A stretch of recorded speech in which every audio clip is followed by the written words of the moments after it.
इकबाल में वो शख्सियत जिन्होंने इंशाल्लाह इंशाल्लाह इंशाल्लाह अब से कुछ ही अरसे के बाद एक बार फिर वजीर आजम पाकिस्तान का हल्फ उठाना है, जनाब इमरान खान।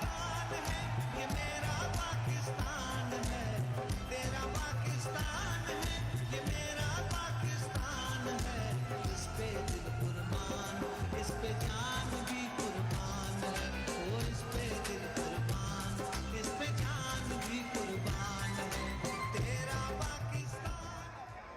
बिस्मिल्लाहिर्रहमानिर्रहीम। इय्याका नअबुदु व इय्याका नस्तईन।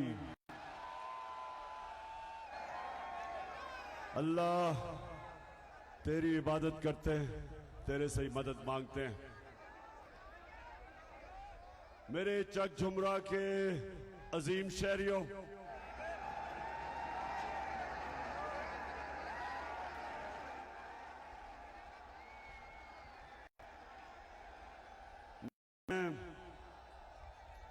मैं आज आप सबको इतनी तादाद में यहां आने का सलाम भी करता हूं और ये आपने जो मुझे इज्जत दी उसका शुक्रिया अदा भी करता हूं।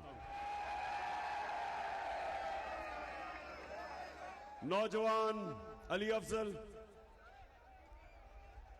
इंशाअल्लाह इतवार को 17 तारीख को मैं अभी से ही आपको मुबारक दे रहा हूं कि इंशाअल्लाह ये मैच जीत जाएंगे।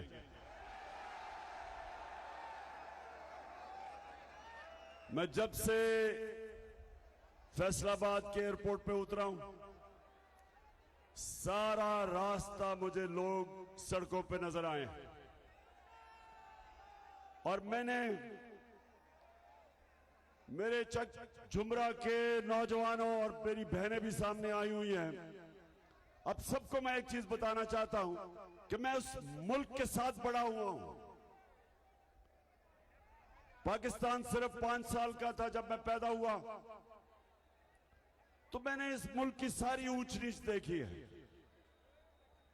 जो आज अल्लाह ने मेरी कौम में शऊर पैदा किया है, मैं आज पूरे वसूख से कहता हूं कि इस मुल्क की 75 साला तारीख में कभी भी कौम इतनी बेदार नहीं थी, इतना शऊर नहीं था, इतनी समझ नहीं थी। और मैं इसलिए आज आपको अली इसलिए मुबारक दे रहा हूं कि आप जब 17 तारीख को लोग वोट डालने जाएंगे तो एक जागी हुई कौम वोट डालेगी। कौम समझ बैठी है कि इस मुल्क के ऊपर एक बड़ी बैरूनी साजिश हुई। बैरूनी साजिश यहां हमारे गद्दारों ने, मीर जाफर और मीर सादिक ने इस साजिश को कामयाब किया और हमारे मुल्क के ऊपर जो 30 साल से 2 खानदान इस मुल्क को लूट रहे थे, उनको इस कौम के ऊपर मुसल्लत किया गया और उन चोरों ने आते साथ ही 1100 अरब रुपए का डाका मारा। असेंबली में नैब के कानून की तरमीम करके, नैब को तकरीबन खत्म करके 1100 अरब रुपया आप सबका जो था,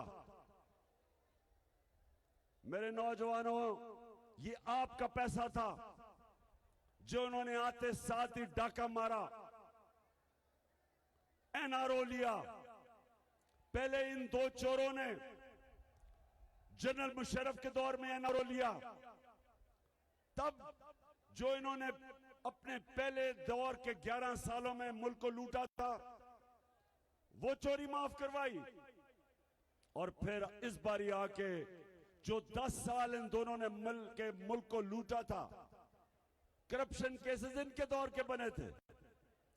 1100 अरब रुपए का डाका मारा अपने केसेस माफ करवाए और करवाने के चक्कर में मैं सुप्रीम कोर्ट में गया हूं और इंशाल्लाह केस लग रहा है। और इस कौम से मैं वादा करता हूं कि आखिरी गेंद तक इनका मुकाबला करूंगा, इन चोरों का।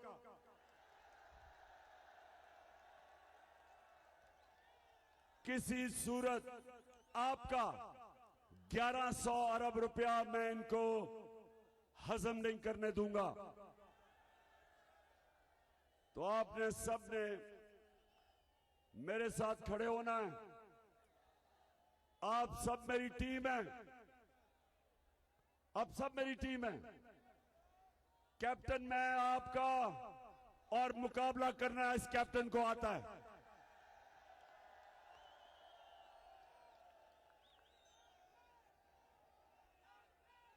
इन डाकुओं ने यह समझा था कि ये जो बैरूनी साजिश, और बैरूनी साजिश क्यों है ये सुने नौजवानों, ये सुनो। क्या जरूरत पड़ी थी अमेरिका को कि साजिश करके इन चोरों को ऊपर बैठाओ? क्या वजह थी? क्योंकि बताएं मुझे,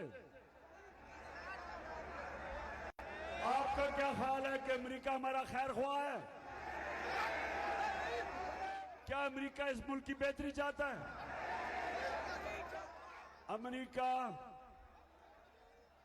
अमेरिका चाहता है कि पाकिस्तान के ऊपर ऐसे हुक्मरान बैठे हों जो वो हुक्म करे ये उनके ताबेदार बने, हर चीज उनके घुटनों पे बैठ के माने।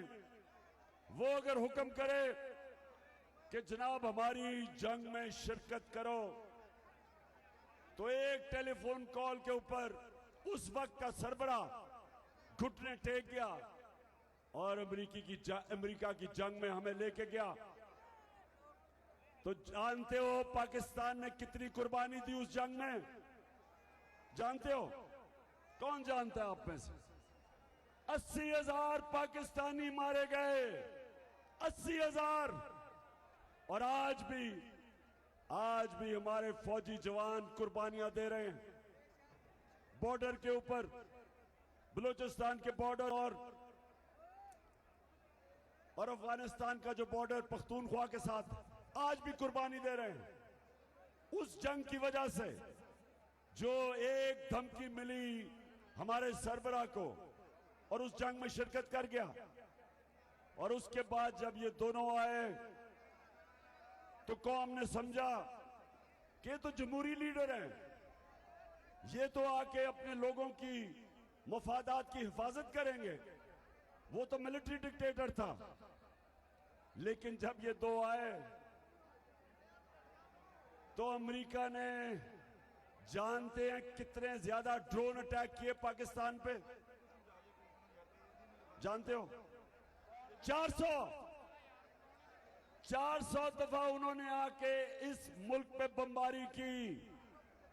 हमारे कबायली इलाके में कितने हजारों लोग मारे गए, औरतें बच्चे उसमें। मदद भी उनकी कर रहे हैं, बमबारी भी हमारे ऊपर। हम कतई किसी से दुश्मनी नहीं करना चाहते, ना अमेरिका ना किसी से, सबसे अच्छे ताल्लुकात रखना चाहते हैं, लेकिन हम किसी की गुलामी नहीं करना चाहते। खुदा के काबे से सब बुत उठवाए जाएंगे, हम रहले सफा मरदूदे हरम मसनद पे बिठाए जाएंगे, सब ताज उछाले जाएंगे, सब तख्त गिराए जाएंगे, हम देखेंगे। बिल्कुल हम देखेंगे, ये को हम देखेंगी। 17 तारीख को देखेंगे इंशाअल्लाह, ये देखेंगे।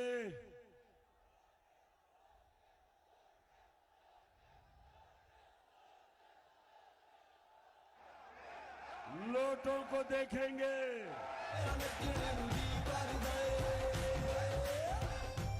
लोटों को बल्लों से फेंटा लगते देखेंगे।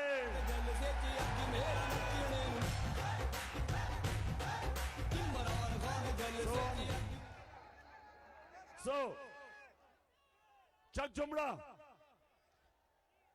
अमेरिका इसलिए इन चोरों को लेके आया कि ये जो मर्जी चाहें पाकिस्तान को टिश्यू पेपर की तरह इस्तेमाल होने देंगे। और उनको ये पता था कि इमरान खान किसी सूरत अपनी कौम को किसी की गुलामी नहीं करने देगा। इसलिए उनको ऐसे आजाद लीडर नहीं पसंद, वो ये बूट पॉलिश करने वाले शहबाज शरीफ को पसंद करते हैं। शहबाज, अब जरा शहबाज शरीफ ये सुने जरा, ये जो एक मिनट, ओहो, अब जरा सुने,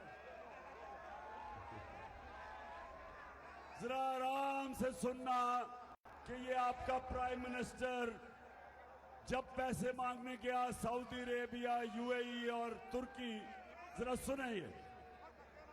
मैं सऊदी अरब से होके आया हूँ, मैं यूएई के होके, अभी मैं तुर्की होके आया हूँ। और मैंने उन भाइयों को कहा कि आप हमारे बड़े अजीम भाई हैं, हमेशा आपने हमारी मदद की।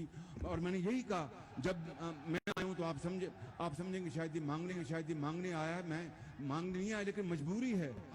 जिस तरह माजी में 75 साल में आपने हमारा हाथ बटाया है, कुछ अर्सा आप हाथ बटा। मैंने कहा मैं वादा करता हूँ कि इंशाअल्लाह हम पूरी कौम हम मिलकर दिन रात मेहनत करेंगे, पसीना गराएंगे, अपने पाँव पे खड़े होंगे। जी शहबाज शरीफ, सुन लिया पाकिस्तानियों, क्या आप भिखारी हो? ये कौम गैरतमंद है, ये एक अल्लाह को मानने वाली कौम है। ला इलाहा इल्लल्लाह इंसान को गैरत देता है, खुददारी देता है। जो भी अल्लाह के सामने गवाही देता है कि मैं किसी के सामने नहीं झुकता सिवाय तेरे अल्लाह, वो कभी भिखारी नहीं बनता। वो अल्लाह से मांगता है, मेहनत करता है, कुर्बानियां देता है, लेकिन अपनी गैरत नहीं खोता।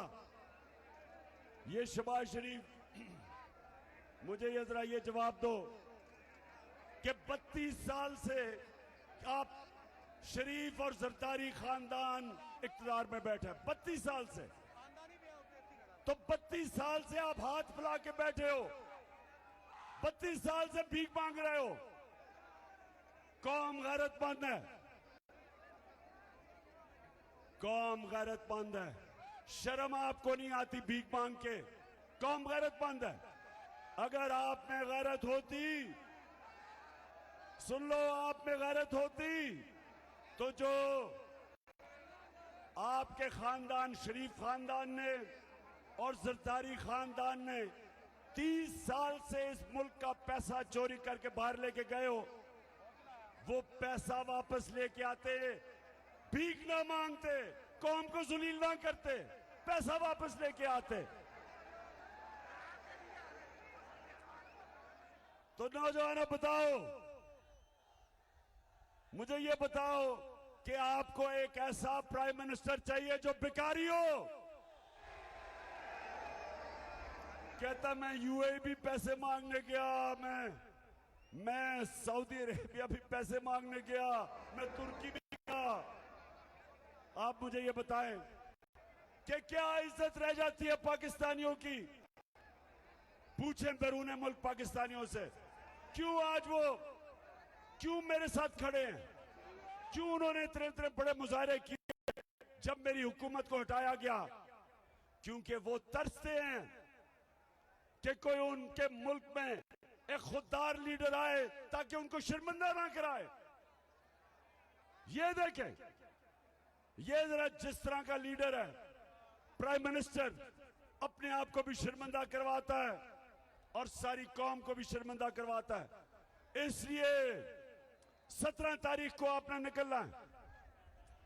और मैं ये आपको बता दूं इन्होंने सारे धांधली के रिकॉर्ड तोड़ देने हैं। इनको खबर मिल गई है कि सारी 20 के 20 हलकों में तहरीक इंसाफ जीत रही है। इंशाल्लाह जीतेगी। और इनको पता चल गया, जो भी सर्वे हुए हैं, कौम खड़ी है तहरीक इंसाफ के साथ और इनकी मुखालफत में। और खास तौर पे लोटो कौम बल्लों से फेंटा देखना चाहती है। हाथ में इंसाफ का अलम है, मुजाहिदे वतन है तेरे साथ हम, है तेरे हाथ में इंसाफ का अलम है, मुजाहिदे वतन है तेरे साथ हम, है तेरे हाथ। वैसे अली, मैं नेक्स्ट टाइम मैं खुद आपको बताऊंगा कि जलसे को ऑर्गेनाइज कैसे करना है। एक वो बेचारे उधर फंस गए हैं, उधर बेचारे वो पीछे, उनको नजर ही कुछ नहीं आ रहा, तो इनको सारों को सामने लेके आना चाहिए। क्योंकि आपको पता है कि जलसे का मैं एक्सपर्ट हूं। किसी ने इतने जलसे नहीं किए जो मैंने किए हैं 26 सालों में। नौजवानों, इतवार को सबने तैयारी करनी है। आपने एक एक पोलिंग स्टेशन का पहरा देना है, क्योंकि ये धांधली के बगैर नहीं जीत सकते।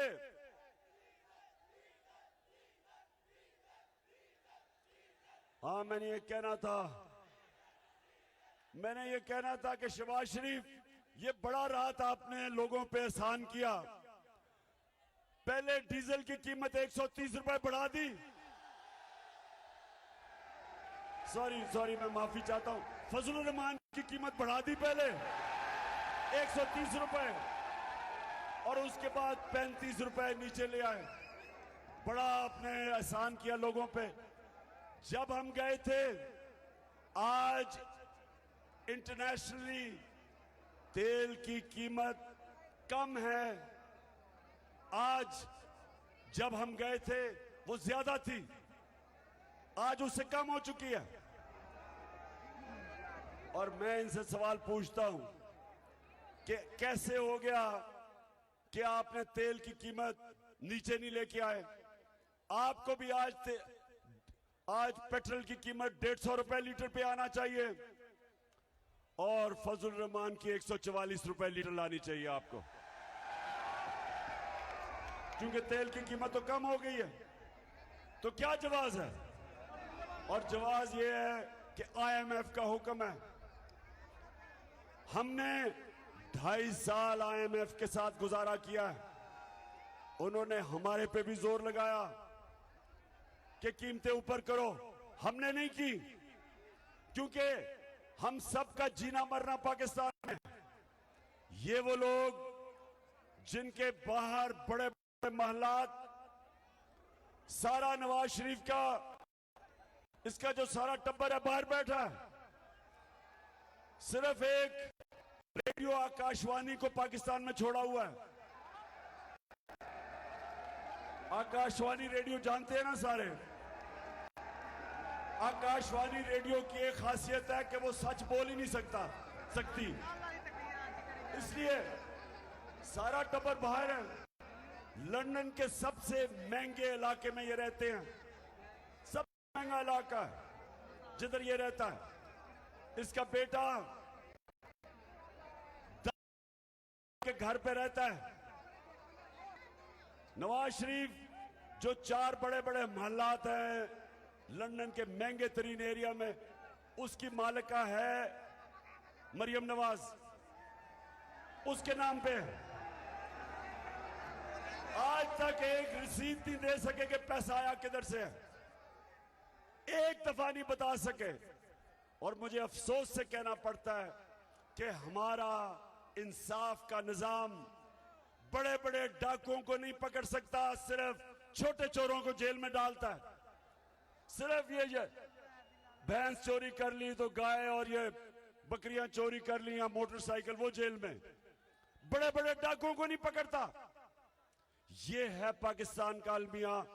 मेरी कौम, जब तक एक मुल्क में अदल और इंसाफ, मतलब ये कि जब तक ताकतवर को कानून के नीचे हम नहीं लेके आते, मुल्क तरक्की नहीं कर सकता। तो ये है हम सब की जंग। नौजवानों, आप सब की जंग एक ही है, जो मेरे नबी सल्लल्लाहु अलैहि वसल्लम ने कहा था कि कोई कौम जो ताकतवर डाकुओं को नहीं पकड़ती और सिर्फ छोटे चोरों को पकड़ती है, तबाह हो जाती है। उनका हुक्म 1500 साल पहले था और आज आपके सामने कौमें तबाह हो रही हैं। श्रीलंका में देखें, वहां भी एक खानदान हुकूमत कर रहा था 20 साल से, वो भी पैसे बाहर लेके जा रहे थे। वो अमीर हो गए, कौम मकरूज होकर दिवालिया निकल गया। आज वो बाहर भाग गए हैं और कौम में देखें कि उनके पास पैसा नहीं है अपना मुल्क चलाने के लिए, दिवालिया निकल गया। उससे पहले अफगानिस्तान, जो अफगानिस्तान की गवर्नमेंट थी पहले, जैसे ही अफगानिस्तान गिरा, वो भी सरबराह बाहर भाग गए, पैसे लेके बाहर चले गए। और इसलिए कि करप्ट गवर्नमेंट के साथ अवाम नहीं खड़ी थी। वही श्रीलंका में, वही लबनान में क्या हुआ?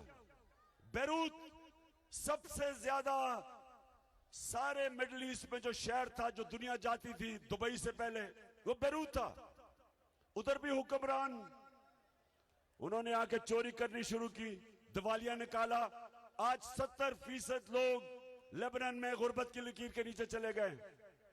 और जब तक हम इन दो बड़े खानदानों को, जो 30 साल से इस मुल्क को लूट रहे हैं और जो आज ऊपर आके बैठ गए हैं, और जिन्होंने भी इनको बिठाया है, इस मुल्क की तारीख इनको माफ नहीं करेगी। जो भी ये साजिश के तहत हमारे ऊपर मुसल्लत किए गए, जो ये जुल्म हो रहा है मुल्क पे, जो महंगाई हो रही है, जो आज टेक्सटाइल इंडस्ट्री फैसलाबाद की, हमने इसको उठाया, रिकॉर्ड एक्सपोर्ट्स की टेक्सटाइल ने। यहां हालात ये थे कि टेक्सटाइल इंडस्ट्री के लिए मजदूर नहीं मिल रहे थे, और आज हालात देखें। आज पूछें टेक्सटाइल इंडस्ट्री के क्या हालात है। 3 महीने के अंदर जो सनत हमारी इंडस्ट्री ऊपर जा रही थी, एक्सपोर्ट्स ऊपर जा रही थी, सबसे ज्यादा हमने टैक्स इकट्ठा किया था ताकि लोगों पे खर्च करें। हमने हेल्थ कार्ड दिया, पहली दफा पाकिस्तान की तारीख में हर खानदान को पंजाब में, पख्तूनख्वा में हेल्थ इंश्योरेंस 10 लाख रुपए की, कि किसी भी अस्पताल में जाके इलाज करवा सकते थे।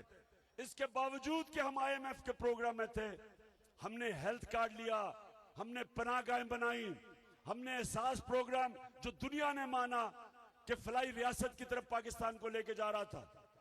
और उसके अलावा हमने कर्जे, गरीब नीचे 20 लाख खानदानों को, किसानों के लिए सूद के बगैर कर्जे, घर बनाने के लिए सूद के बगैर कर्जे, कारोबार के लिए। ये पहली दफा पाकिस्तान में हो रहा था जब इन्होंने साजिश करके हमारी हुकूमत गिराई। आज महंगाई आसमानों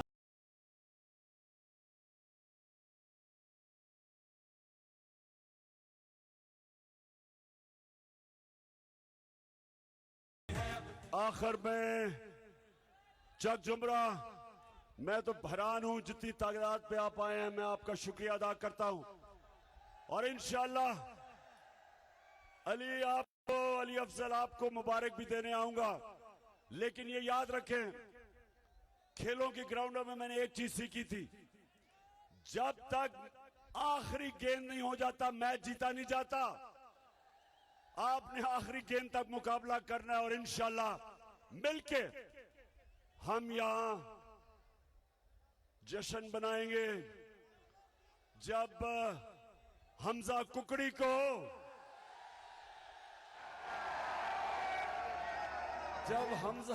को हम शिकस्त देंगे, क्योंकि ये पूरी कोशिश कर रहा है हमजा, हर किस्म की धांधली, क्योंकि इनका जो खानदान है और वो जरदारी खानदान, इन्होंने कोई चीज ईमानदारी से आज तक नहीं की और ये पूरी इलेक्शन में धांधली करेंगे। मेरे नौजवान तैयार होंगे और जिस तरह हिंदुस्तान को उनके अंपायरों के बावजूद हम शिकस्त दे के आए थे, इंशाल्लाह कुकड़ी को भी शिकस्त देंगे। पाकिस्तान जिंदाबाद।